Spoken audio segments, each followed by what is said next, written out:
Meeting to order. Thank you all for being here. Good afternoon. Welcome to your Innovation Technology General Services Committee. I'm joined by my colleague, Councilmember O'Farrell. Councilmember Bonin, I believe, is unable to attend. If he does show up, will be a pleasant surprise. Otherwise, we'll assume he's not here. Mr. Villanueva, are there any general public comment cards? None, sir. Okay.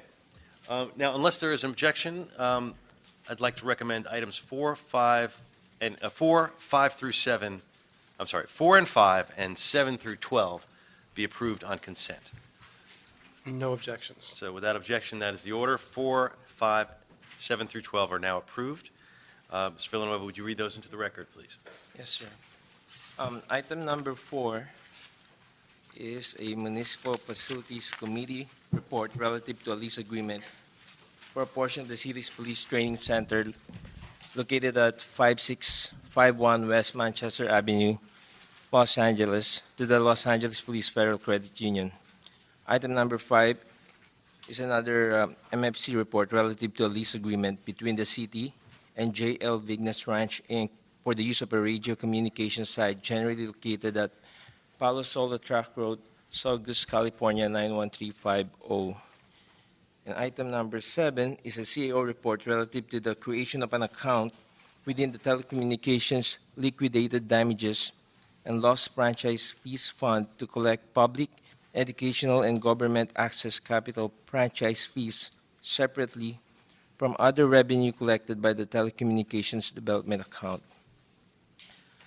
Item number 8 is a report from the Information Technology Agency and the City Attorney an ordinance relative to the renewal of an existing private line telecommunication facilities franchise to the regions of the University of California. Item number 9 is a report from ITA and City Attorney an ordinance relative to the transfer and renewal of an existing private line franchise to Heinz Reed 1 Wilshire LP. Item number 10 is a report from the ITA and the City Attorney an ordinance relative to the renewal of an existing private line franchise to the Church of Scientology Celebrity Center International of Los Angeles. Item number 11 is a report from the ITA and the City Attorney an ordinance relative to granting a new private line franchise to the Broad Collection. And lastly, item number 12 is a report from the ITA and the City Attorney an ordinance relative to the renewal of an existing private line franchise to Kaiser Foundation Hospitals, LLC. That's it, sir. Thank you very much, Mr. Villanueva. We have our city clerk with us today, and I know she is on a bit of a time crunch. So without objection, I'd like to take item 14 up next. I believe it'll be a relatively quick item, but I want to honor your schedule in that, and so ask everyone else's indulgence as we take item 14 out of order. Good afternoon, and I appreciate it. Holly Walcott, 58 South here in Martinez. And Todd Gajowski from my staff. Proposal between the city clerk and the city attorney to respond to a motion to try and streamline the records destruction process. We have over 70,000 boxes of records that are in destruction in the record center. We also spend about $500,000 a year of offsite. It could also be security. So streamline the process, make it easier for general management. Approval of the council from each box that comes to an approval of the overall schedule. So the approval can also come at the front and then instead of at the end. And then we would also work with the departments to streamline our forms, which we've already instituted training to make recommendations in the report. What will happen is what would occur is as they would go through the process of they would be submitted to the legal requirements or any historical requirement or any to the records, and then we would notify the public, give them the 60 days as we do now, so that they could ask for any requests not to that we have now in the future, so that we don't destroy anything that would be add anything, Todd or Darren? I think you covered it well. Agreed. Oh, the only other thing I have to say is what we're looking to do as we move forward in the election, moves to the county is possibly for additional space for the record center. Right, 'cause we're spending like $500,000 a year just on storage, right? Correct. And we could, as I understand it, could just update our Piper Check and store, for get the ROI after 2 years for storage of that. So this to me is this could have easily come under the innovation issues that we're talking about later, because this is a way that we can ultimately save money, and we can streamline bureaucracy and put people to work in the city doing the jobs that they need to do rather than going through the bureaucratic morass sometimes. And I know certainly from our perspective, I mean, we still as a council have every right and ability to go in and stop something from being destroyed or to insist on an extra system. But frankly, the checks and balances that were in it by having every single one come to council kind of got lost because there were so many of these that it became almost meaningless. So I think this is a positive thing. Thank you, Mr. Chair. How far back do some of these records go? It's completely varied. I would say the records that go through storage at the record center and are processed for destruction are typically only being retained for 10. There are contracts and files from executive offices that have just been retained for one reason or another. It's not unheard of to dispose of records that are 50 years And as a city, are we contributing less to the stock of records because of digitization and? Probably, but I haven't really seen the inflow of records to the record center drop off that much yet. I think most digitization efforts are focused on important records, and so it doesn't always. They still want to hold the paper. As we get more and more into it, and we're doing electronic business processes that actually eliminate paper business processes, we'll probably see the volume diminish. So there aren't any more blue backs being since the inception back in the 18th. But what we do, what this ordinance. And so are any other materials stored alongside with these obsolete records? Well, there's two things. There's two archives are those that are items that are kept in perpetuity. Any historical value are kept in the archives. Mostly items that are. Thank you. And this upfront investment of $857,000, would it avoid in totality the annual payment of $500,000 or just a portion of that? All of it. All of it. Okay, so it makes its money back within 2 years. Correct. And then keeps giving after that. Correct. Sounds like a good plan to me. Thanks. It sounds great. Great. So before we move forward, we do have public comments. So thank you all very much for your testimony. And if I could ask Joyce Dilmo to come forward. Welcome, Ms. Yes, Dilmo. thank you. It's Dillard. I've also supplied some written comments, and I've been involved with the records for a while. I first went to archives to look up something historical in my neighborhood and going through hundreds of boxes and pulling council files out of them that shouldn't have been there. In the old days, you used to check them out, environmental records. And unfortunately, those environmental records still aren't being recognized as permanent records. Someone from the planning department was in there recently. I had to correct him. He thought they were disposable. But let's get to the point of what records are about. They're about the public to look to see what you're doing. And this process and this request doesn't do that. I'm just concerned that by giving control to departments, you've given them all the control of the financials. You have no hold on records. I watch every agenda. I pull down everything of the city. That's what I do every day. I can't access a resolution out of the airports. I can access a staff report. Wrexham Parks is one of the worst, with one of the highest amount of assets. No report of value is ever on there electronically. It's always not available, not submitted. It's a joke. You don't have digitization. You're not digitalized in this city at all. Council files, some, and I download everything. So I would say you really need to get to the point of what this is about. Records are just thrown in. You see LAPD come to the record center, they pull out boxes because there's no lists. You have no process of someone going through it. You have a better system now because of that time I spent 10 years ago going through them. Tried to say DWP that got destroyed anyhow. I went through a couple thousand boxes at their record center down on Slauson and pulled in Berkeley, and they still didn't get it. So I really think we need to think this, not only for now, but to protect us and really address this issue of the contracts, because that's what we need to watch now. We need to watch the money, and we're not being able to watch that money at all. You need to let your ethics commission do what they're supposed to, and they're obsolete. They were going to watch the contracts. They didn't know LABVN needed a password to get on. You don't have an open process, and you really need to address this now. It's not about $500,000. It'll cost you plenty in the future. Much more than that if you don't handle it properly now. Thank you. Thank you very much, Ms. Dillard, and I apologize for the name. I think some good points in terms of, I think, what we need to look at in terms of our future, in terms of making sure we digitize our records and make them more accessible. But I'd like to move forward with this item without objection. No objection. So that's the order of the day on this item. Thank you. Next, we're going to move to item number 1. Mr. Royster, I want to invite you to the table, share doing the top 10, the important projects and initiatives that General Services have been working on. We've tried to do this every other meeting. I think we've missed a couple recently because of all the budget stuff. So we're thrilled to have you here to give us a quick update.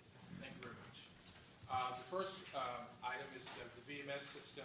The draft contract has been reviewed by LAPD, the Fire Department, ITA, and the CAO. We expect the contract to be executed by July 2015. So that's our phase 1, so that's been completed. So phase 2 of the project should start July 1st. When's the go-live date for that? I think it's 2017. 2017. And are there other big milestones that we have to hit Yes, along the what we're doing is that phase 1, the first group that we will implement, the next group will be the Fire Department, and the last group will be the Police Department. Great. Any questions on that item, or we'll move? Okay, continue. We'll sort of interrupt you as we usually do on the 1 through 10. Next project is the SMS that we've completed phase 1 of the 5 procurement modifications. We're now transitioning into phase 2, which is due July 15. And this particular phase will be focused for 18 inventory modifications. And this project is also slated to be completed. In the next area is the automated visitors parking system. We've completed training for 150 of the council, the mayor, the city attorney, and controller. In March, the implementation of the reservations on the end users and required some additional adjustments for the software. Hope to have this system up very, very soon. And you're sharing that with all the other departments as we move forward. Correct. The Wilshire Boulevard repavement project, the third phase of the project from Barrington Avenue to this project is the reverse auctions. Since 20 Back to 4. How many more segments are there after the Barrington? I think there are probably 2 more to be completed before the project is Right. the reverse auction as of for the year 2014-15. The reverse auctions for this fiscal year, and we anticipate another 3 reverse auctions we will conduct in the month of June, which will be bikes and bike parts, radio parts, and shotguns for the month. That's all working. I mean, that's Very well. something to herald. I mean, that really is an innovative approach that we're taking with the reverse auctions. And has there been any major challenges with that? There have been challenges. There's certain, there might be a couple of commodities that you try and find out really that's not the best process. And once we do that, then we go back to the regular process to do that. But $1 million over 5 years with that process by doing It's sort of the more something is commodity-like, the more it lends itself. Really, really simple process or whatever, where and it can take days and hours to deal with. Quick question, Mr. Royster. You have on the list shotguns. Is that from the LAPD? Or? Okay. How big of an inventory and how important is it that we engage in the trade of shotguns? I'll have to come back and give you additional information on that. Okay. Usually what we do, we work with the department and determine exactly what they need, what the Thank you. Okay, energy conservation projects. We've completed all the QECB projects, which are about 41. In our process right now, we have 5 additional projects, which are the ETAPs. And the next steps on those are just, We're doing like replacing air conditioning and all kind of different systems throughout ETAP. So we anticipate to complete 10 audits by the end of this month. 8 audits. Audits are very, very helpful because they tell us exactly which area, to focus on, like things that we're focused on and different things like that. They look at different water. The next area is water conservation. We've completed 1,123 water efficient alternative fuel infrastructure projects. The North Hollywood Heavy Duty Vehicle Repair Facility is about San Fernando Yard CNG fueling site. We anticipate for 2016. And the West LA Yard Vehicle Repair Facility, which has gone out in May 2015, and we anticipate that project will be completed. The electric vehicle pilot program, currently the fire department and some of the various council offices are still testing the Volt. We are testing the Toyota Prius plug-in. I think TSD and the fire department is testing that also. The final item is the Da Vinci fire. on the test, you use the Ford Fusion as well, or it's the same class? We're looking, I think we're purchasing some of those next year. The Da Vinci fire and Figueroa Plaza status, as of May 8th, all moves to the 2 Kyle Plaza are complete. Space for the displaced city tenants, parks, aging and animal services, and we anticipate that we will occupy Figueroa Plaza maybe by the end of 2015. It seems like it's going remarkably smoothly. Is there any major challenges we should know about? As far as I know, it's going pretty well. I mean, the GSDs, the CLA, the Huge dislocation, and amazing that you're handling it the way you are, and it's very difficult for so many, but appreciate the good work that you're doing. Thank you. Any additional questions? No, thank you. Thank you very much for the report. Next, we will move to item 2. Mr. Villanueva, if you'd read the item. Item number 2 is a verbal report from the General Manager of the Information Technology Agency relative to the top 10 department priorities. Great. Any cards on this item? None, sir. Great. Mr. Ross, I'd like to hear from you on all the exciting things ITA is doing and your top 10. Excellent. Thank you very much. So I'll go ahead and get into the list and other items on the agenda. One thing certainly worth mentioning. So when you look around the world, depending on who you ask, there's somewhere between facts, and Microsoft wouldn't be patching or protecting against that. Key conversation previously, it's very important to see and get off of this. We saw this not just as an opportunity for compliance, we saw it as an opportunity, as well as other city departments have been using this opportunity to get off physical servers and to virtualize machines. We're at a point right now where we have a short list of departments who are concerned won't be able to make the deadline. So often happens is that in the last month or so we see a huge influx that gets us. Second item would be So back to the first. So what are we going to do if with those departments that don't get off by July 1st, July 15th? So we've already been preparing to use what we call Symantec Critical System Protection product, which actually secures the server. So it is harden those servers, but we still are going to have in the near term what their strategy is. Have a sort of second deadline if July 15th we want everybody off, but if that doesn't work, we kick them out of the city in September. Yeah, effectively, but no, we're taking a case to a certain year plus in which they're identifying how. Often when we find those who weren't able to make it up into this time frame. Maybe next month we could have a more detailed list of exactly which departments have gone to Symantec in lieu of migrating over to the cloud. That might be helpful. Please continue. Second item, LAPD on-body camera pilot. So the ITA is working very closely with all of the network and technical infrastructure required cameras for officers in Central, Newton, and Given that the grants were less than they had hoped, how is that impacting our ability on the ITA side to roll that out? we're all systems go on our side. So I know The ITA and there's no bottleneck on the tech side. It's all correct. on the physical side of getting used. That's our Okay, understanding. great. The ITA does a lot of things around cybersecurity, certainly in the context of recently we had the Department of Homeland Security perform 5 or 6 full-time credible professionals using various tools to try to show where our weaknesses are. So we received a finalized report recently on that topic. I won't get into too many details since this is they actually complimented the city when it came to strong for them to click on a link. 3% clicked on that link. Normally they find 30% on some of the network tools that they identified as other areas that we did not do so well on. And so Ryan is showing our intent to remediate all of this. And how do we compare to other cities? I mean, would you say we're ahead of the curve or behind the curve? They generally don't like to compare. So they generally like to say, in an absolute sense, here's how we rate you. And they're tough. Government often has a lot of issues associated with it for a variety of reasons. They said on some things we did very well, some things they walk away. This is the Department of Homeland Security. When they walk away, they want you to have the address and remediate all the items that they have. So we would make sure that they are very clear. So noted, fear of God, check. Yeah. We will address and remediate all of the items that they listed. Great. Absolutely. Another item related, actually, is the Cyber Intrusion Command Center, Integrated Security Operations Center, also known as the ISOC. The City of Los Angeles is doing something actually very innovative when it comes to cybersecurity. Office and a variety of city departments. We're actually consolidating department acts, and we're consolidating that into one centralized. Are the proprietaries participating? Heavily participating.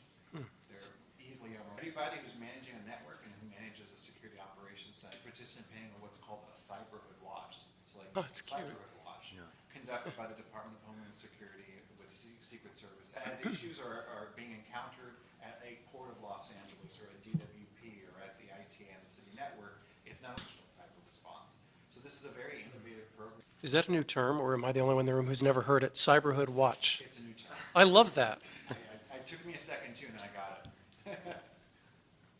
The CityLink LA request for participants was released. And so we've got the RFP out on the streets for vendor development of the advanced fiber optic and Wi-Fi infrastructure throughout the city of Los Angeles, offering city assets to try to incentivize that build-out. We've been getting a lot of interest since it went out. We went out with a lot of great fanfare, and then hopefully that has continued. We're getting a lot of feedback and a lot of interest, but they're also being very mindful. They know the LA 311 CRM system. So here's a very exciting project in which we'll have a central city system for citizen service. It'll let us do better performance reporting, and it eliminates already resolved over 2,400 issues, and so Very exciting. It's going to be a huge step for our city. How much time, once we go live, before we go to phase 2, do we spend fixing all the bugs and all that? So the usual rule of thumb is a 2 to 3 month cycle. And systems are an imprecise science. We do a lot of effort, as you saw from just the sheer volume of testing. And That's what we expect on this one. That's what we expect on this one. Or we always expect on there. Prepare for the worst. Prepare for the worst. Whatever Expect that the is, best. that's what we do. Good. All right. For the network rescue plan, so certainly it's been no secret that the city of Los Angeles has a city network. We support 35,000 in about 700 city buildings, and it ends up being something like 60 we expect a global city to have. We know it's a variety of areas. It doesn't just impact employee productivity. It's actually new innovative technologies. You can't run. We've created a network task force. We've been working over the last several and even started to implement resolutions to a lot of our monitoring tools. We've replaced end-of-life equipment. We've increased bandwidth in key areas. We're doing performance. IT succession planning, or sometimes as we call it, next generation IT staffing. The department, fortunately, the personnel department has both their own staffing that would actually bring in the IT skills that we need them to have. Department in the city of LA, who's got over half of our employees available for retirement in the next 3 years. And how are we doing on the gender equity? So we are working very closely. Civil service organizations, we can't change how we other ethnic minorities or whatever it may be. From our perspective, we want to have the greatest talent of the city of LA. And Ted, does part of that outreach include or involve LAUSD? Yes. On multiple levels. So there's hire LA interns, which we see as kind of a component of our. I'm something of a baseball fan. I was liken it to a farm system. Often my staff roll their eyes when they look at me. The reality is you've got executives who are often coming from our division manager level. And our division managers ultimately starts off with junior high and high school students. And so AAA, AA, we got it all. that's right. All right. The baseball fan. Yeah. All right. Coming to the close here, sustainability plan initiatives. So certainly sustainability and environmentalism are being a beautiful echo park when the mayor is speaking to. Also identifying PC power reduction.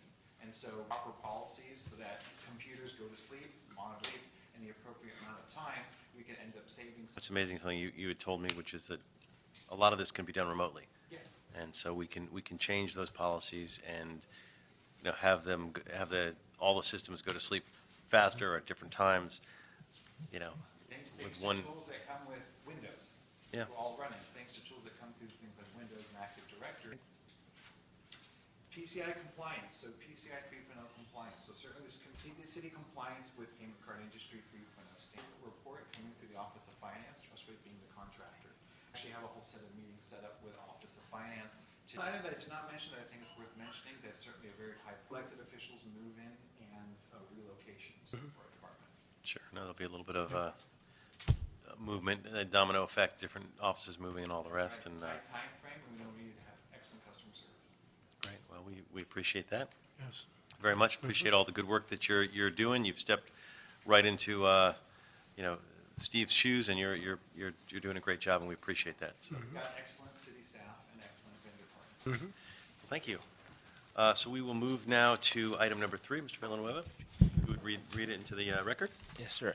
Item number 3 is a final environmental impact report, joint CAO and Economic and Workforce Development Department report and resolution relative to the acquisition of County of Los Angeles property located at 615 North Main Street and disposition of city-owned property located between Broadway and Hill Street, adjacent to the former Fort Moore Place, to facilitate the development of the LA Plaza Cultural Village. We have one card on this. One card? Okay, we'll take that. After we'll get the testimony, and I understand there's an amendment as well that is being proposed. So we have CAO and EWDD. So please, whoever wants to start first. You can actually decide, and Flip a coin. We have, then Josh can fill in whatever I may. I'll pinch hit. Yeah. All right. Touch on. Jenny Scanlon with the Economic and Workforce Development Department. Forward is brought to you in response to collaboration with the CAO and CLA to open space, retail in that area. And so we're by not only allowing for the disposition because that's a parking lot, obviously opportunities for that property moving forward. And so the body of effectuate what we call land swap and also provide another to the city. And the city's intent in report today, and that the purpose of the amendment is to, with two entities, one being La Plaza de Cultura site planning and development, and what will be in the final covenant that will be recorded on. So it's important to them to be sort of part of the functional way of the covenant. The covenant itself is the report, but they would just like to be at the table with the entire recommendation with the added language. It would say authorize the general manager of the department to negotiate and execute a purchase and sale agreement. Grant report. right, and just to be clear, I mean, it's authorizing the collaboration and interest to make sure those concerns are met, but the city's not giving up any authority in terms of making the deal. In fact, all the terms have to be met as laid out. I mean, we talked about that, but I just wanted to Absolutely. get that for the yes, record. That is true. Okay. Did you want to? That was well stated. Very good. Just how did we get in this situation to begin with the little island in the middle of the county island? It's funny, if you look at a parcel map of the area, all the streets that we normally recognize as the major through streets now used to be properties. The area is riddled with just very confusing sort of parcels that used to be rights of way, some of which have been vacated, some of which have not. So the property that is now in the middle of our property used to be adjacent to a public street. So what we now know as El Pueblo Parking Lot Number 2, most of that used to be public right-of-way. That was never formally vacated. So there are actually a number of actions that we need to take along with La Plaza that are actually identified in this to help clean up some of those title issues to make sure that the parcels as we currently use them and recognize them actually have the correct parcel maps. So it's a very challenging area. It's been sliced and diced a number of different ways over the last 80 years. And then how were we dealing? Were we paying a portion of our revenues to the county or just? It was an informal agreement that both sides kind of looked the other way, that we kind of were using some of each other's property. There's, as I mentioned, part of Republic Street was also sliced in the same sort of way. The county didn't formally know that the city owned some of this property. I mean, some of this has only come to light very recently as we've done some pretty intense title search work once we are actually proposing developments. But until then, the city owned part of it, the county owned part of it. It wasn't completely nipped and tucked. This item seems like a very smart way to clean up, some complicated stuff with a sister government agency, government entity, and to create something that will be beneficial for the constituents, for the area in terms of good development there, possibilities on the other side. To me, it's a win-win. But any questions? Or? Yeah, this is great. So it's really good to reconcile all that odd sort of land ownership and then tie the lots together so that we can create affordable housing. A few questions. The 50,000 square feet of retail space, how many retail pads does that include? The developer hasn't fully, they haven't Set aside that's the total square footage of whatever retail will go in. Yeah, so we don't have a sense right now of how many. And 692 parking spaces and an acre of open space, good stuff. I don't think there are 692 parking spaces on the surface parking lot by any measure, but that would accommodate for both public parking and parking for the residents in the future project? Yeah. Right, that's the approximate number of spaces that they would need to address both the new residential and to give public parking for retail. And the permanent living wage jobs, the 163, what are those jobs? Those jobs are going to be associated primarily with the retail, so until we know what the tenant mix is going to look like, it's on the job categories, but we would assume that the majority will be associated with that. There will also security and on-site, folks who are working on the public parking and doing general maintenance and management. So there'll be a range of job opportunities on site, and we'll be working more with the developer as they get into the point where they're leasing to really identify what those jobs are going to look like. And they will be certifying those jobs presumably to the city as they're created. So we'll have a good sense and record of what jobs get created. And regarding your questions on the number of parking and the amount of retail and where it will be located, the county's approval of this project and their EAR, there were schematic plans that were attached to those. So we will have those actually attached to the council file if you're interested in seeing the way the developer has currently planned the layout, where the units will be, where the parking will be, and where the retail and how that's laid out. So. That'll be terrific. It seems like for decades, the one piece that's been missing to complete that whole, El Pueblo district is just this dead space of a surface parking lot right in the heart of what should be a very vibrant area that could use a little bit of TLC in terms of future growth and quality development and quality architecture to complement the historic features that surround it. So this is a terrific proposal that we should move forward with expediently. Thank you. Thank you. Thank you for your testimony. We have a public comment card, which we'll take down before we... It was only if you had questions and if you don't have any additional questions. Okay, you're Doug Champion. Yes. For the record, he was waiving his public testimony. Thank you for being available. And without objection, we'll move forward on the recommendation as amended by what was read into the record and what is printed identically. Great. Thank you very much. So next, I believe we have item 6. Yes, sir. Item number 6 is a motion by Council Members Labange and Blumenfield relative to the sale of city surplus property located at 3090 North Holly Ridge Drive. Great. Are there any public comment cards? None, sir. Okay. Good afternoon. My name is Jacqueline Mendez, Department of General Services, Real Estate Services Division. What you have before you is a vacant property adjacent to Griffith Park. It's almost 7,000 square feet or 0.15 acres. It's located in a high fire and seismic zone. Back in 2003, when the department started noticing, providing notice to various city departments and other governmental agencies about the proposed sale, the Santa Monica Conservatory expressed interest in purchasing the property, and they've actually asked us to give them a purchase price. At that time, the property was appraised at $250,000. Because it's been such a long time, over 10 years, the department will have to go back and ask city departments again if they still are interested, and same goes with the Santa Monica Conservatory, to see if they are still interested in purchasing the property. If not, we will put it in our auction. Now, Santa Monica Mountain Conservancy, under their statutes, they actually have the right of first refusal at original purchase price. So it wouldn't be the $250,000; it would be whatever the city purchased it for way back when. So they could probably pick it up for $10,000. More than likely, yes. And have they been offered the property? Not yet. So does that have to move? What we have to do is, because it's been so old, 2003, we have to reach out to them again and see, obviously with changes in staff, we will see if they are still interested, and we'll see what plays out. And I see we have Councilmember Labange. I see his card is right here. So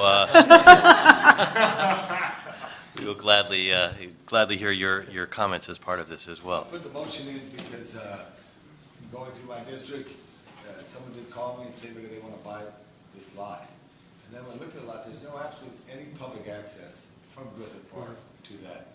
Much of Griffith Park, if you could imagine you're on Western Avenue, Bob, you go straight through the park over to Burbank, and that was the original grant of the park. And in this area of Beechwood, and much of Holly Ridge, much of that Beechwood area, it was land that wasn't, quote, developed at all, or the city picked it up because the developer didn't want to develop. So there's no public use, and it would benefit the revenue for the city of Los Angeles. This benefited because there was another house in the same neighborhood that we sold. City got a percentage, and I was able to share the money with very good causes in our district. All that actually is begin the process, and I know Mr. Rue will be attentive to this here, and I know you're attentive to this as the head of this department's. That's him. But see, I think there was a habit. Any parcel is the record. You can't get to it from Griffith Park. You cannot get to it from Griffith Park. There's no access. And some of the people are complaining about there's too much access there. I'm for access, but at the right locations. And if you could sell this parcel, what do you estimate the value of the parcel? We have to conduct another Class C estimate, because way back in 2003, it was 250. Right. So we have to do another estimate. Yeah, but we don't need to maintain it or whatever the case may be. You can see that here. This is Beechwood Canyon right here, which is very familiar with the little parcel right up off of Holly Ridge here. Right in here. Here's Canyon Drive, here we are, it's right up here. It's this lot right here, right up on Holly Ridge. See, there's no trail or anything like that. So I would say. But it's adjacent to the open space. Yes, Yeah. but from the street, you get a great view of the Hollywood sign. Yeah. So the value to the city to sell it, and someone would have to go through the process, planning department would have to approve it, but I don't think there's any reason we should hold it. Because there's no public park use on it. It's a hill, it's an uphill. Did it ever have a house on it? I don't. I wonder, No, I don't think so. Because is it like between two other homes? It's just an open if you space? drive up, you'll see it. Yeah. As you go up there. And it's on Holly Holly Ridge. and it's an improved street. It's Yeah, a paved, improved street, street, so it's right along that. Yeah, and then it's just a big knoll of a hill. So it makes sense to look at it, and we'll come back to your committee. I just wanted to get the ball started Great. for that, and we'll go from there. There is land that I'm trying to get, I won't get it in 7 days, but from Joe Edmondson on Cahuenga.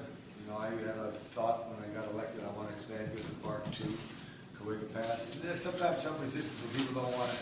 They want the open space, but they don't want the people. But there's a responsibility that if you buy it from the people's land, you got to maintain it the right way and give the right direction and management so the neighbor's not overwhelmed. But this is just a parcel that shouldn't be in somebody else's hands. One question about it. In 2003, the city's geotech said that it was subject to failure. Yes. If someone builds on it. Yeah. Does that create any liability for the city if we surplus it, somebody buys it, they build a house, it falls apart? What happens to us as a city? We consult with geotech engineering and also with the city attorney as far as we will disclose everything. And if the city attorney gives its okay, gives its blessing in all our disclosures, then that's how we're going to do it. But we need the blessing of the planning, the geotech people to sell the property as well. Recent inquiries from one of the other neighbors on there, one of the other neighbors. So when I looked at it, I said, wow, and maybe it's just open space they want to buy. Maybe it's for whatever they want, but the city doesn't need it. So we move forward with this process, and then we approve this item. It then begins the surplus process. They then have to contact the Conservancy, go through their and other entities that we have on our city rules.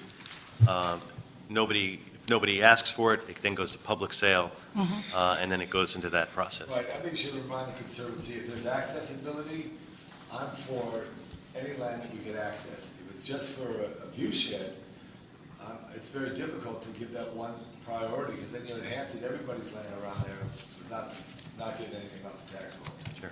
But that's not we don't have that choice. I mean, we're not able to prevent that process. What we're doing here. If the Conservancy says they want it, and it can stop the city?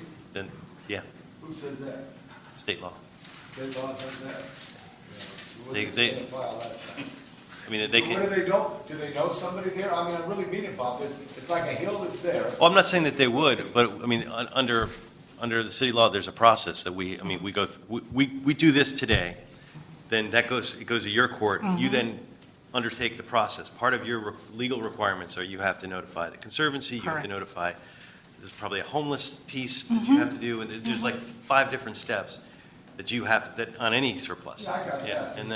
And then they all say no, and then it goes to sale. Well, I'm just saying, it's in our interest, I think, because if it's, Record Parks doesn't want to maintain it, there's no playground on there, you gotta pay every year for the fire prevention. I'm all for. I mean, we're going to move it forward through committee.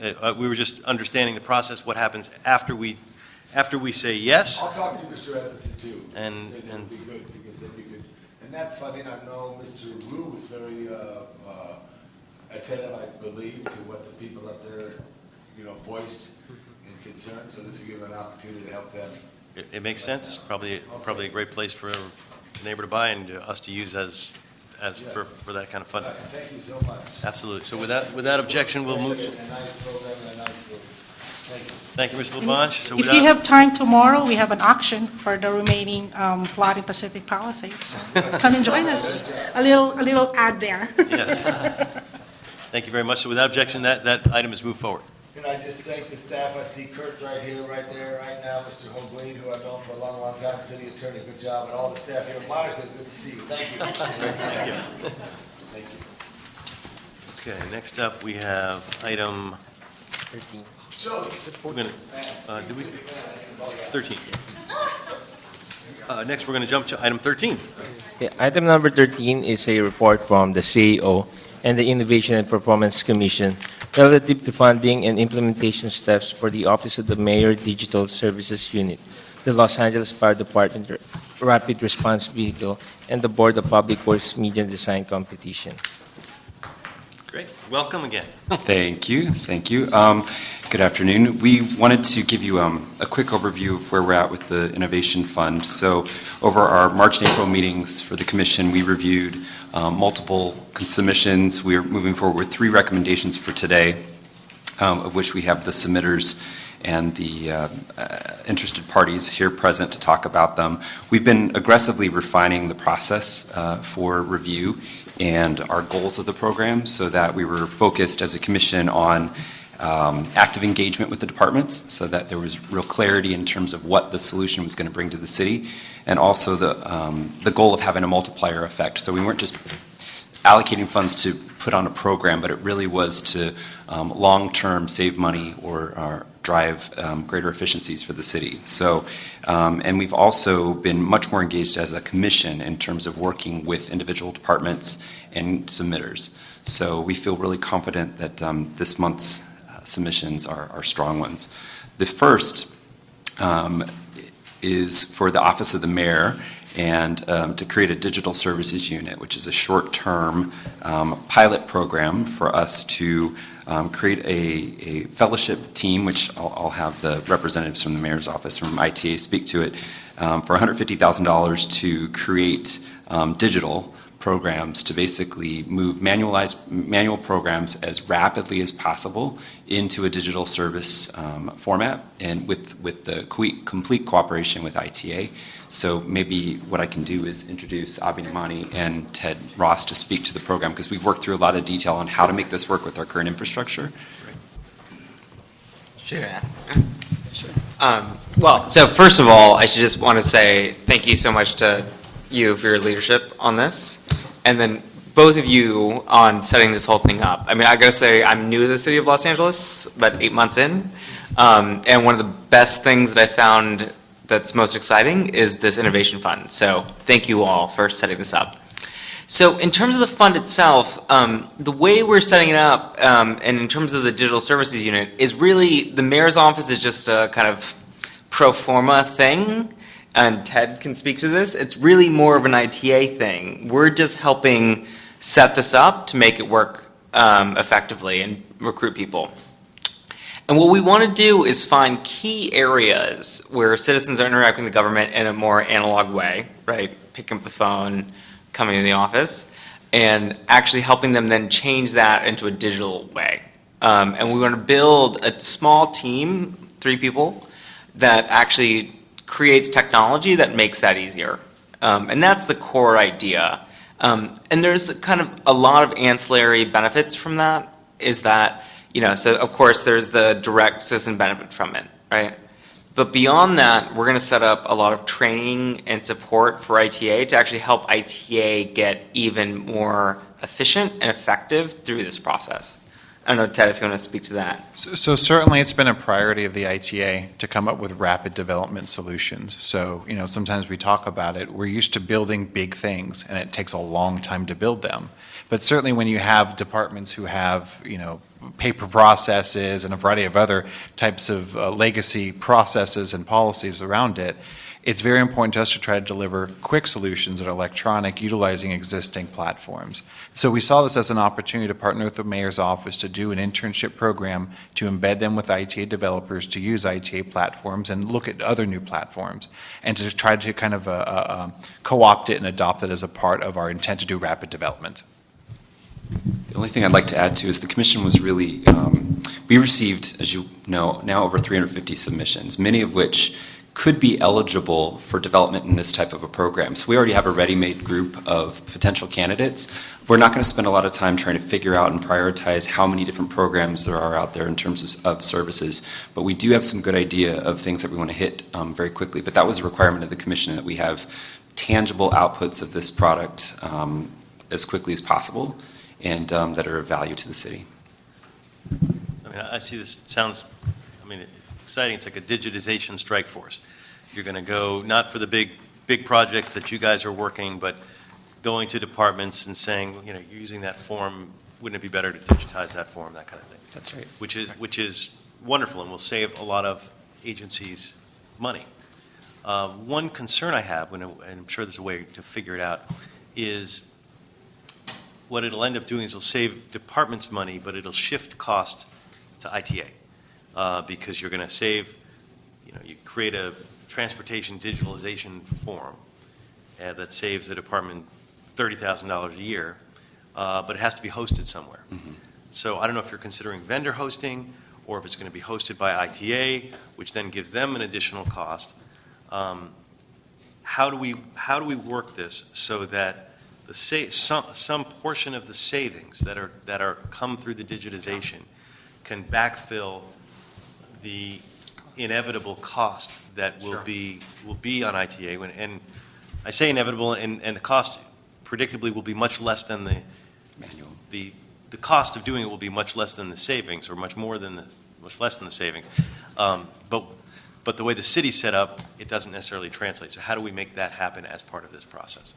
Ted, do you want to take that first, or should I? You can start off. Well, so here's the great thing. So first of all, we should not host anything else in P4, and we're going to not do that for anything that's built here, right?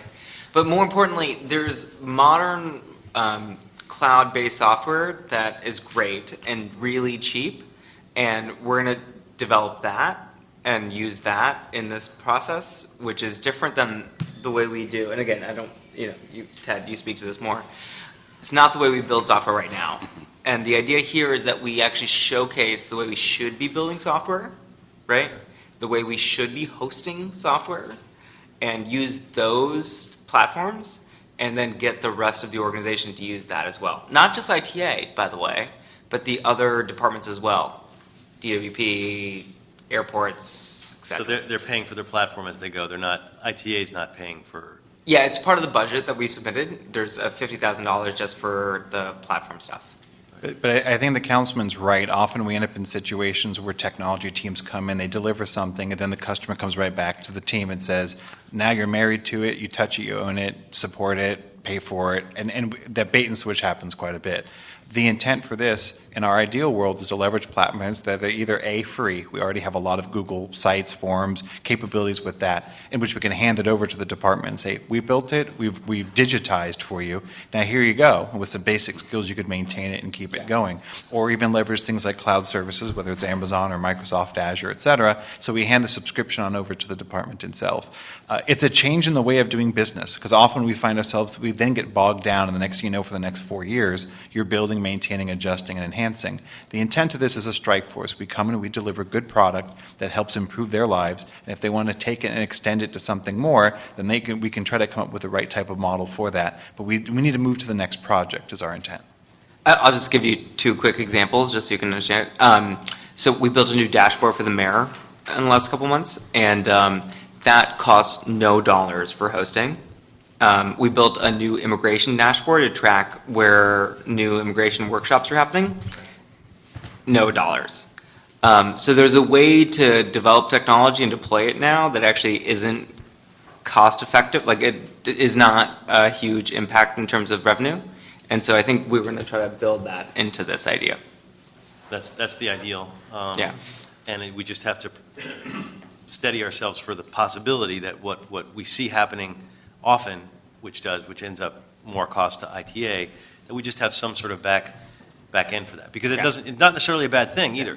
It may be, obviously free is best, but there may be something where there will be a cost, but it's worth it. It's going to save us $30,000 and it cost us 10. Yeah.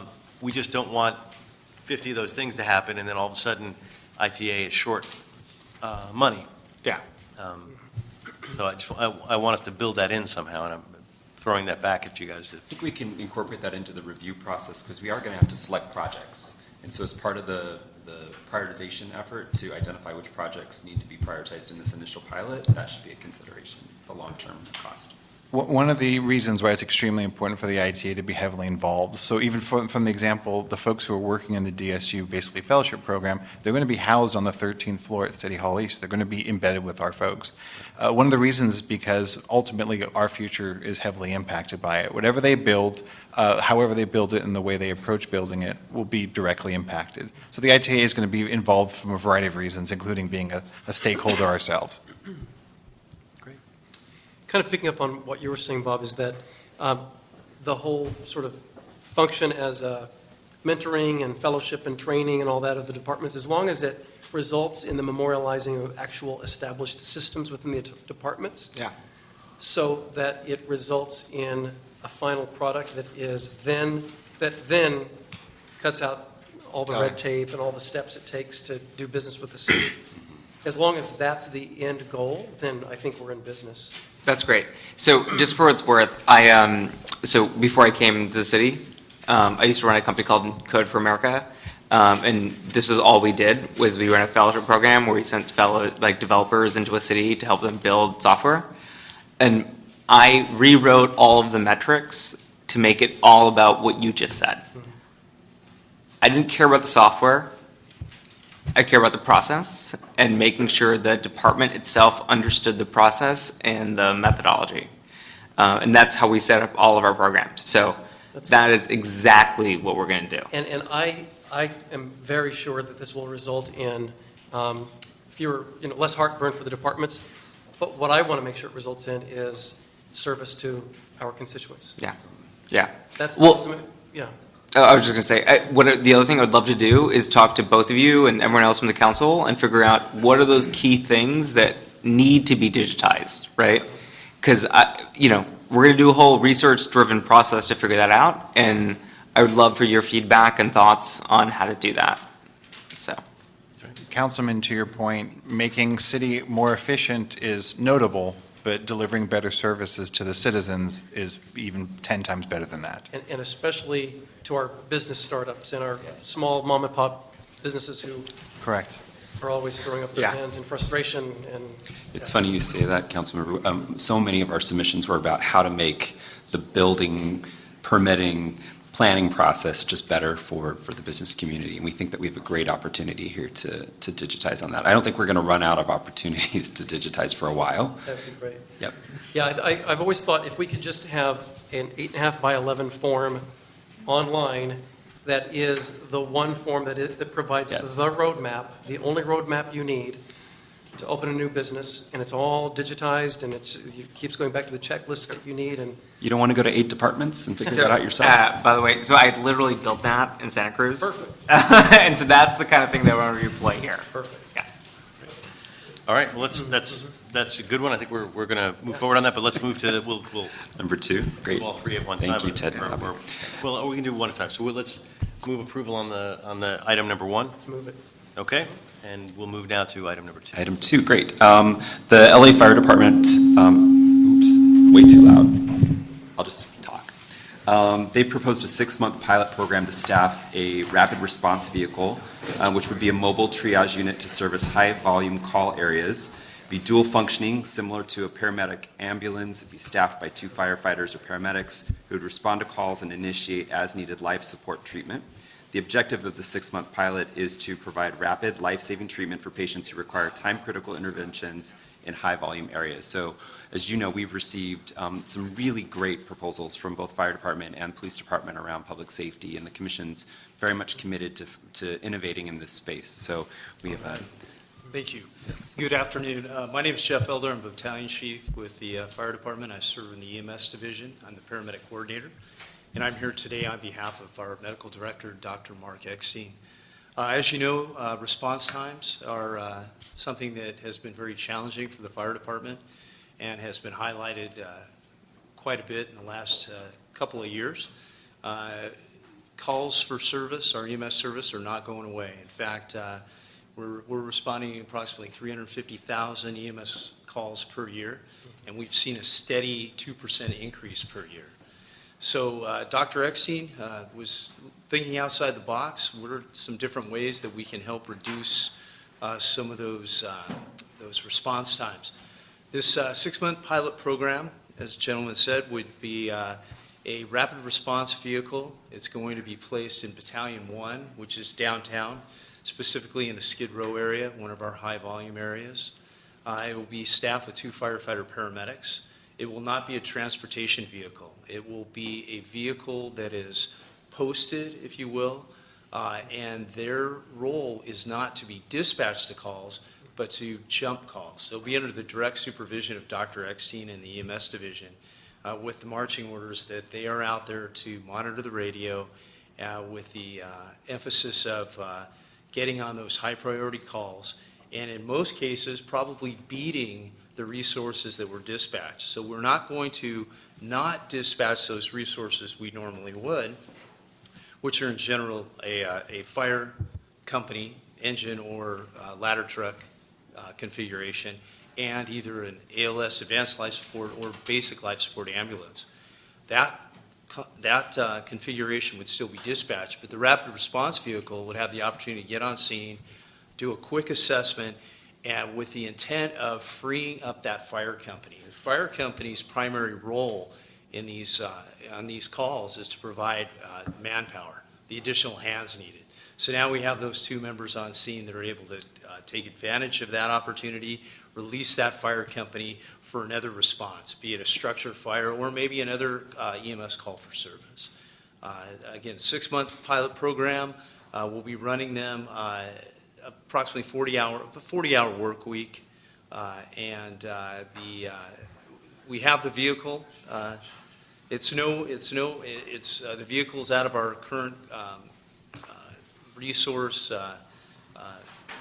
configuration, if you will, and the staffing would be provided with V funds through the innovation grant. It supplies. Terrific. And let me ask, Bob will be right back. Todd, and I know Dr. Eckstein, this is the similar situation on the Innovation Fund recommendations and presentation you made to public safety.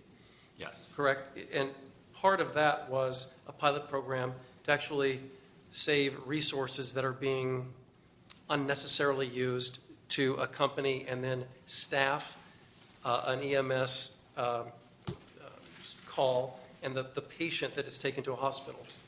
And the nurse time, practitioners unit. Right, the nurse practitioners, and the time wasted. I'm thinking along the same lines here that this rapid response vehicle it might potentially have the same result, and that is saving staff time. Correct. So that you're doing a check on an initial call where the person calling or the person you're taking care of might feel it's like a life-threatening situation, but it really isn't. So they can be dealt with on the spot, possibly even left alone and, be on their way, and then you're on to the next. So in other words, it's a resource saving, ultimately. And is this the same pilot project area? That's what I'm not clear on. Yeah, related, they're similar. What's different? The nurse practitioner response unit that Dr. Eckstein's talked about is primarily to address our super users. Those are the folks that, and we had so many super users in the city of Los Angeles, we had to raise the bar to 50 just to keep the number of super users manageable. So those are folks that call 911 at least 50 times a year, and the list is long. So that's to address those folks that have ongoing medical problems, maybe assisting them with access to social services, making them appointments with clinics, urgent cares, so they're not stuck in an emergency room, just further compounding that ER wait time that we're dealing with as well. And that's a different pilot project, Yes, but sir. it could end up addressing some of the same issues. This one could. Absolutely. Yes. If I could expand on this, this is really to get somebody to quick launch a crew, to get them out there. Another challenge that we have is with our AMAs, our Against Medical Advice. It's required that a paramedic make base station contact. That requires us to bring either an assessment engine, life force, or a 2-member paramedic rescue. Take them out of service to do this AMA. Now we can free up those resources back into the system while the rapid response vehicle actually makes base station contact and does the AMA. This vehicle that they're going to be in is a pickup truck. It's a brush rig, if you will, 300 gallons of water with a hose reel on it. So they'll also be able to respond to structure fires, dumpster fires that we see in the downtown area, automatic alarms, and on those low-level calls, they can free up those fire resources back into the system. So we think it'll be we'll see some real positive results.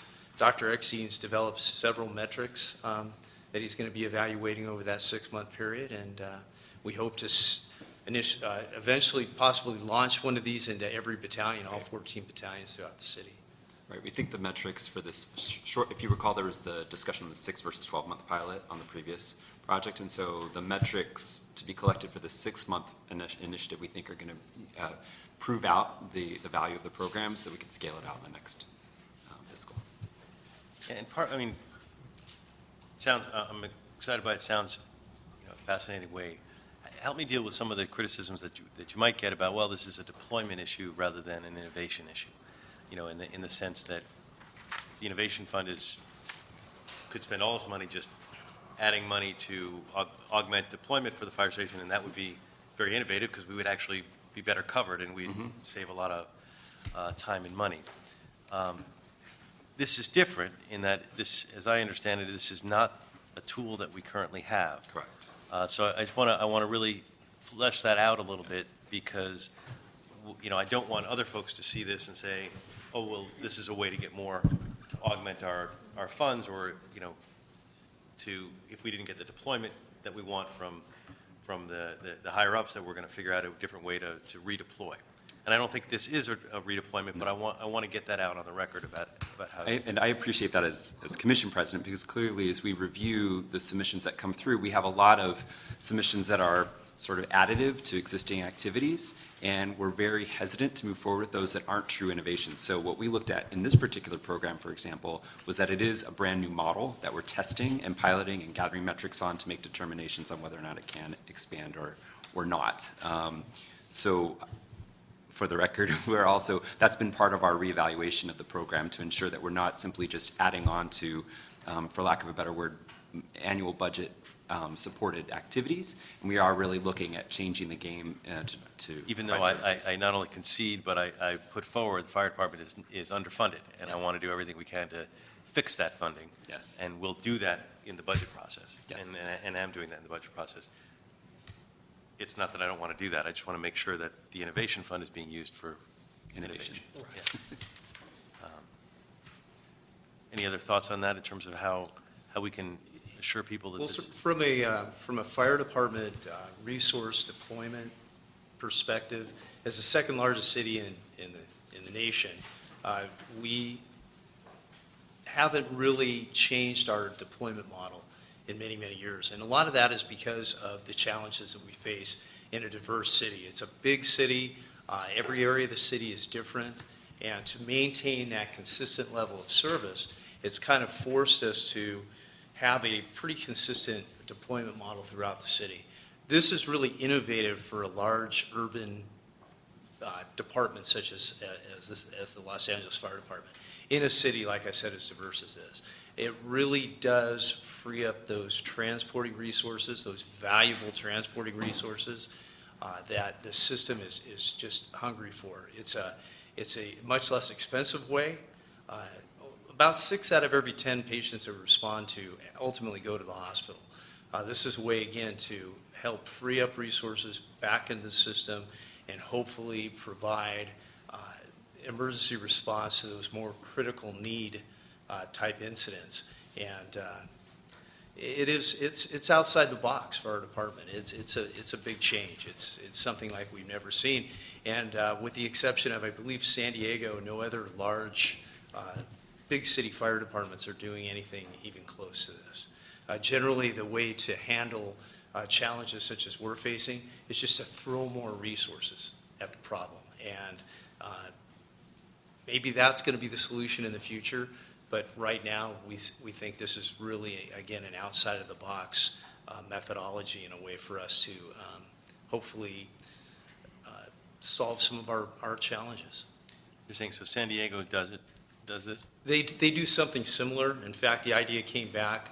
My understanding was Chief Terrazas brought it back from a conference when he met with some fire officials from the San Diego area, and they were doing something very similar. And do small cities do this kind of thing? It depends. It's different configurations. Most fire departments, most firefighters in the country are volunteer. So you get off the left and the right coast, and things change pretty dramatically. But as far as big city fire departments, moderately sized fire departments, none that I'm aware of.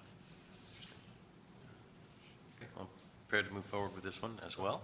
Recommend that? Yes. Without objection. Thank you very much. Thank you. Thank you. And now we'll move to number 3. Number 3, great. The third is the Board of Public Works, and with that we have Commissioner Monica Rodriguez with us, who was the submitter, her idea.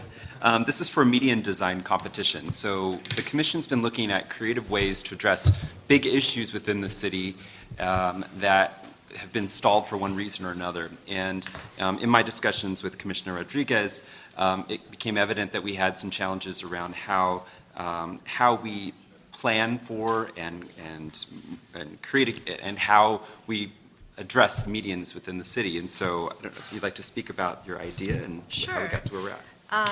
Good afternoon, council members. So actually, this act was conceived at a meeting in Mission Hills with my members in my community that were looking to do something about our medians. Obviously, we've got irrigation issues in some cases. We've got some that, because of a lack of resources citywide, we have not been able to maintain them to the degree that we want to. But more importantly, because of everything that we're facing with the drought, we have to look at these medians very differently. And so in the context of that conversation and the community wanting to do something, they were met with a number of challenges. Where they came, meeting with city officials and staff, were presented with all the things that they couldn't do.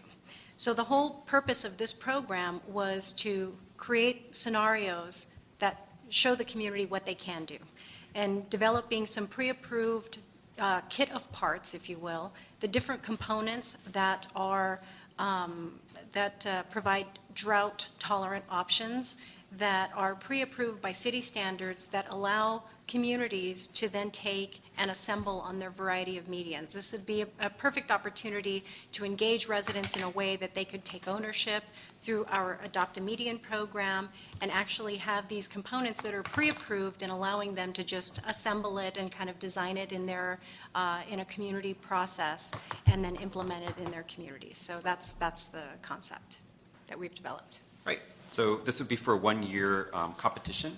We're looking at at funding 6 great streets with $5,000 grants each for the pilot program, and then a selection committee would review these finalists, and as well as some community representation to give a $5,000 grant for the winning landscape architect that comes up with that kit of parts. So we think that there's a lot of engagement opportunity here, and really to solve a problem that, until we really started thinking about it, didn't know really existed. So 5,000 seems like a small amount to redo a median. It's seed, yeah. It seems like it. I mean, just to build a sidewalk, just to do a flat concrete median could cost you $5,000. So the idea behind it was, I really am a big believer of seed money and kind of having some skin in the game, and this is going to be the best catalyst for a lot of communities to come together. We've got businesses, we've got a number of business improvement districts. We've got, this is an opportunity for us to engage residents in a very different way. And so we wanted to look at this as an opportunity, and we could, I don't want to say skin that cat, but I'll say skin that cat a few different ways, to essentially use this as a catalyst for neighborhood councils to get involved. I mean, there's a number of resources that can be leveraged in this process, and we want to use this as an opportunity to engage folks in a very different way. So help me walk through it. So you have a contest. Right. People, neighborhood council says we want to be part of it, or a group or a person, individual. They have to design a median that'll cost. No. So the idea is that we are engaging, we've already started discussions with UCLA's Landscape Architecture School and others to bring out the very best and latest and greatest of what options are out there. So we're using these award dollars to engage these landscape architects to give their contributions of ideas and assemble these medians and provide us with proposals, which we would then evaluate from the city side. Who gets the $5,000? It'll be a grant to the winning designs that come from these landscape architects. Is the money then gets spent on the median? Then there's a separate part of the money goes then to the actual seed money for these medians. So there's basically the $35,000 allocation. There's a portion that goes to actually granting seed money to the community organizations that are interested in. How much is that? So those are the $5,000 grants that we're going to use as seed. So you have 5.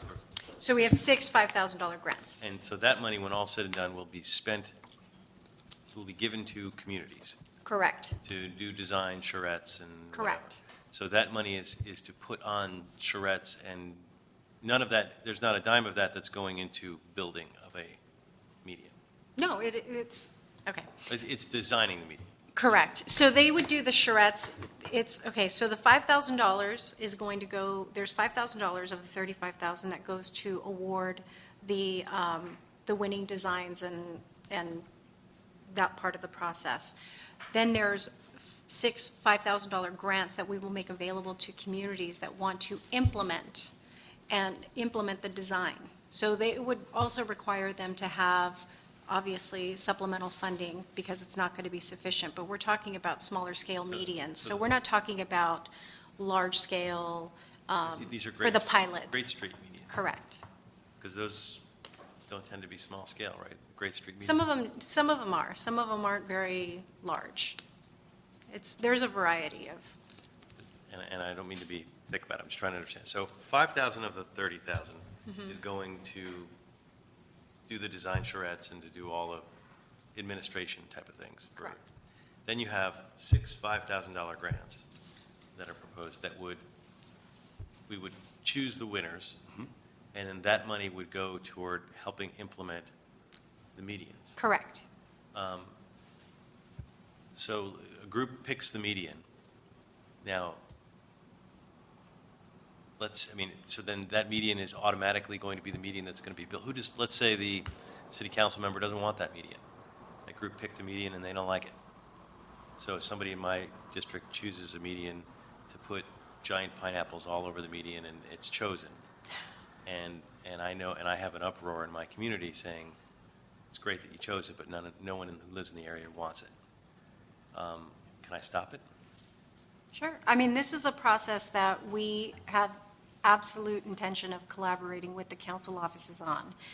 We have been working with a working group within the Board of Public Works that is made up of members from the Bureau of Engineering, Street Services, and OCB, because we have the Adopt a Median program. We want to create a process by which it makes it easier for folks to actually get through our process with this pre-approved set of, components.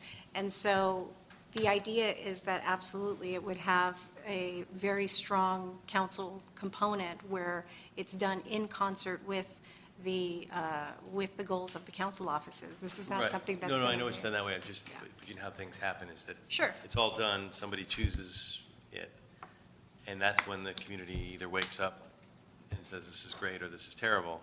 And in the normal process, you sort of their hearings and their things, and you're able to shape that. This is kind of short-circuiting that process to some extent, which is not a bad thing necessarily. We like short-circuiting things all the time. I'm just trying to get my head around how it's actually. I still don't quite see it from A to Z. How it's going to go down. The more critical part of this is creating the pre-approved components that are then because right now. What will be a pre-approved? Give me an example of what that means. So, for example, whatever, the plant material, whatever artistic elements could be adopted, whatever the scales, the pre-approved scales and concepts are, those are items that would actually be on a list for people to assemble on, as pre-approved options for the assemblage on these medians. So this is something that could be a tool for the council offices as well. Because for the truth of the matter is, like just as what we experienced in Mission Hills, not everyone can afford the services of a landscape architect to help design the elements that they might want to do. These are very simple kind of standardized pre-approved set of plans that could then be leveraged for residences throughout the city, for communities throughout the city to then consider. So you have two groups in one neighborhood designing a median. One of them is chosen over the other one. So then. Council member, if I can add, Fernando Campos, Executive Officer with the Board of Public Works.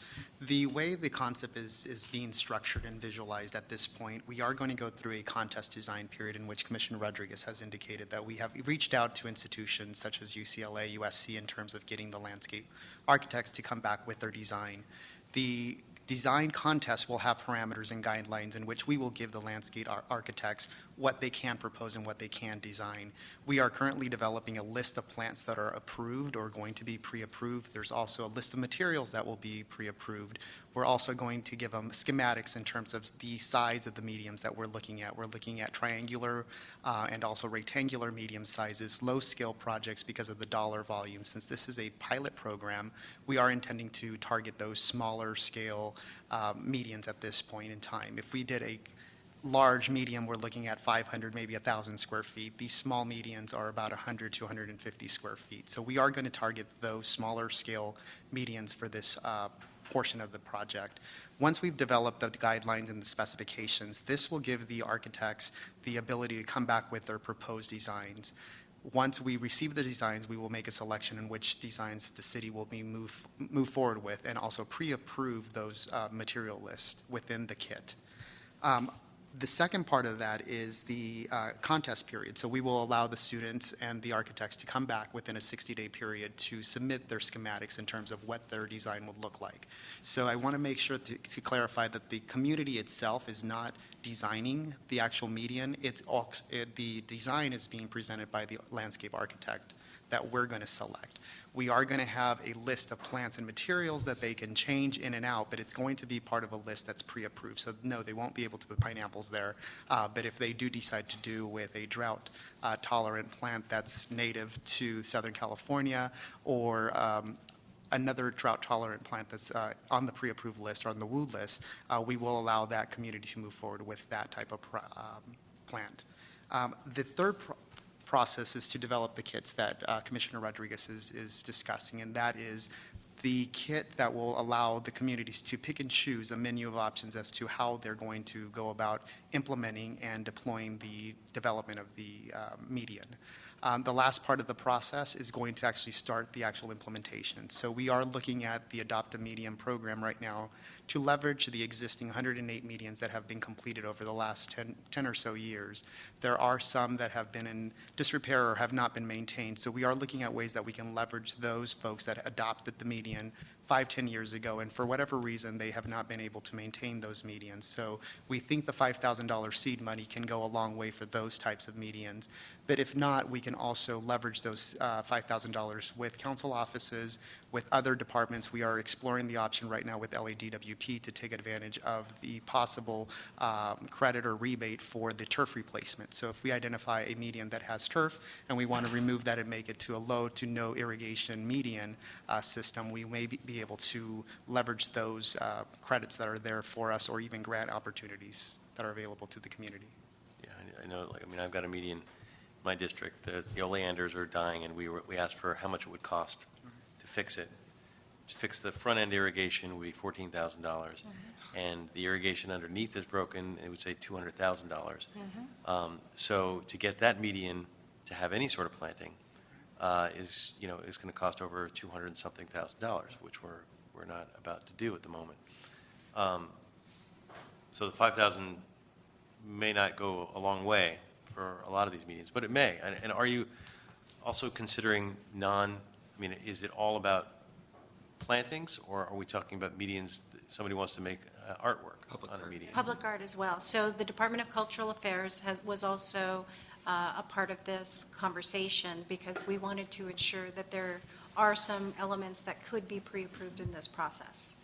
And, again, this isn't to circumvent, obviously, any of the role of the council offices. We do have the Adopt the Median program, and the way that communities go about engaging on those issues will remain the same. What happens is, when there are communities that are interested in addressing their medians, they end up getting stuck in the process, in the permitting process, because they end up hitting a wall in the permitting because the items that they're proposing are just not going to be approved. And so the whole idea is that this is going to facilitate a much easier process for those that are willing to consider the elements that we're saying. You're going to get green-lighted if you actually utilize these pre-approved components. And that's what the whole objective is to create that kit of parts. And then I guess theoretically, once you have a model of approved, a median, that could be another type of median that you can use down the road. Correct.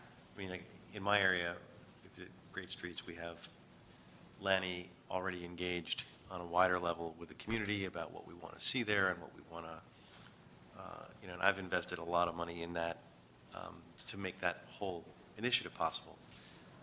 So I want to make sure also that whatever is being planned is being done in coordination with what all the community stakeholder meetings that we've been having with community groups about what that area is going to look like. As opposed to if a couple of people get together who are not part of the Lanny discussion and part of this community outreach we've had about the great streets, and they come up with maybe not pineapples, but a public art display of some sort that may be beautiful but may not be. How do we make sure that it's, the community as not that as I see it, but the community that's been working all along. In my case, through the Lanny project and through the greater vision of the community. Right. And I completely understand having, when I was with Mayor Reardon and we were doing the Targeted Neighborhood Initiative, the engagement process was paramount to so much of what happened, and Great Streets is very similar. And so this would just be another tool to help assist in that process where you don't have to kind of build it from scratch, if you will.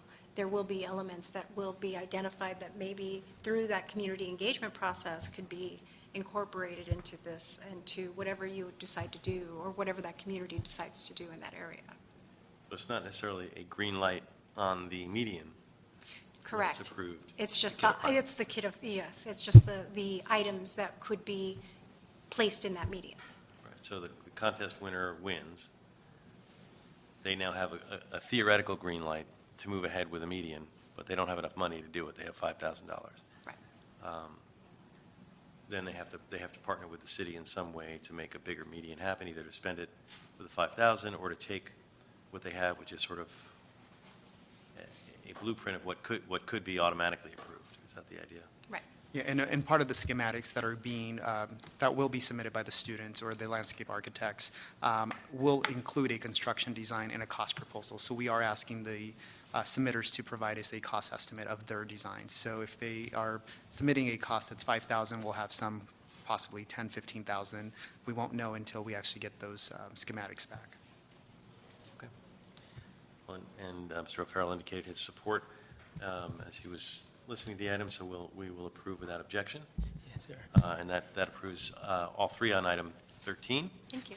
Thank you very much for going through it with me. Sorry to walk through it so slowly there, but a little while to get, the end of the day. That's and get okay. through. And that takes us to item 15? 15, yes. Okay. Item number 15 is the City Attorney Report and Ordinance relative to the conveyance of city-owned property located at 915 West Jefferson Boulevard to the University of Southern California to facilitate construction of a new Proposition F level fire station for the city at USC's cost. Yes, Councilman Kurt Holguin, Deputy City Attorney. Battalion Chief Kurt Klopta, LA City Fire. And we have been working as a team for about 3 years on new Fire Station 15. And I've been the lead on the ordinance component, which is before you today. And this is an ordinance authorizing city conveyance of city-owned property, about a third of an acre in size, to USC, in exchange for USC conveying a 1 acre property that it owns to the city, but with a new Prop F level fire station built on it. USC needs the 1/3 acre city property that has old Fire Station 15 on it to complete its University Village project, which has vital student housing on it. The core of the ordinance is the competitive bidding provisions, which allow the conveyance of city property without a competitive bid if these two requirements are met. And those two requirements are Section 371E10, which basically says there's got to be a showing that it's undesirable or impractical to do a competitive bid. And the documents before you show you that the city meets this showing because it would have lost this incredible opportunity to get a new $16 million Prop F level station built with somebody else's funds, in this case, USC's funds. And second, the city might have hindered the development of the University Village project, which needed the city-owned land as its final piece to complete its development site. And the second requirement is Section 372 of the Charter, which says that even if you have met this showing that it is undesirable or impractical to do a competitive bid, you still got to do it unless there is an incompatibility with city interests.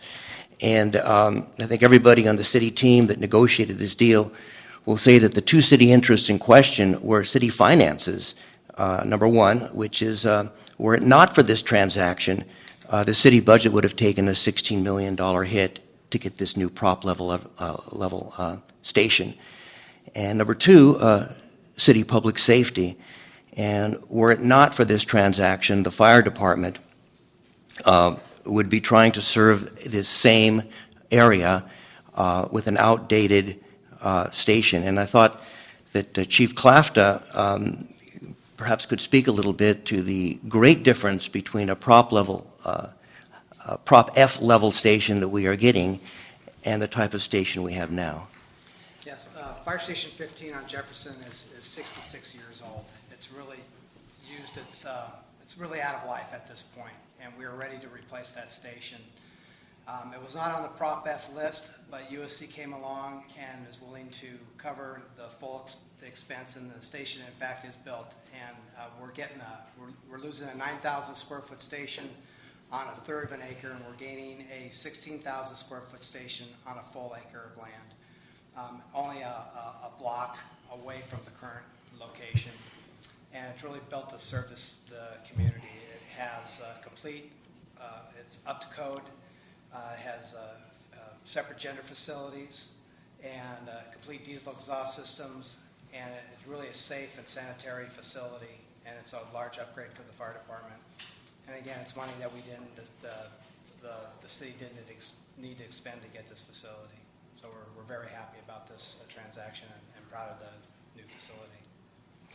And I want to point out that the real estate closing to make this exchange of real properties happen, the conveyance of the city-owned property to USC, which is in the ordinance before you, and the USC conveyance of its property with the new Fire Station 15 built and being shaken down for quality and for operation by the chief and his crew. That real estate closing requires the council adoption of the ordinance. So that will set into action the closing, allow the deeds to be exchanged and to be recorded. Well, it sounds like a win-win all around. I mean, that we're getting a bigger, better station on more land with newer equipment, and we're able to help USC do what they need to do, and yeah, it's a win. Is there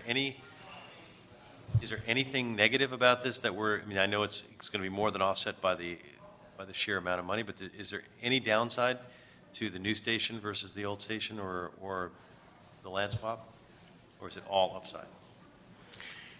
There's no downside on our side. The new facility is magnificent, and USC has been very generous and has treated us very well, and this has really been a win, at least for the fire, absolutely 100%. And I believe, Chief, that there's going to be no interruption, delay, or cessation of services in any way as you end operations at old Fire Station 15 and begin operations at the new one. That's correct. It'll be fairly seamless. It'll be a one-day move, transition from the one station to the next. We'll go out of service probably 6:30 in the morning. We'll have a company to cover the area, and by 5 in the afternoon, we'll be up and operating out of the new facility. Great. Well, this is it's a great win for the city. It's a great win for USC and for public safety. So I want to move this forward. It'll be, since we don't have chart, it'll be moved forward with the recommendation of the chair to full council. Thank you very much. And thank you. I very much appreciate that. Okay. And I believe, Villanueva, that takes us, that's it. Okay, so this meeting is now adjourned. Thank you all for being here.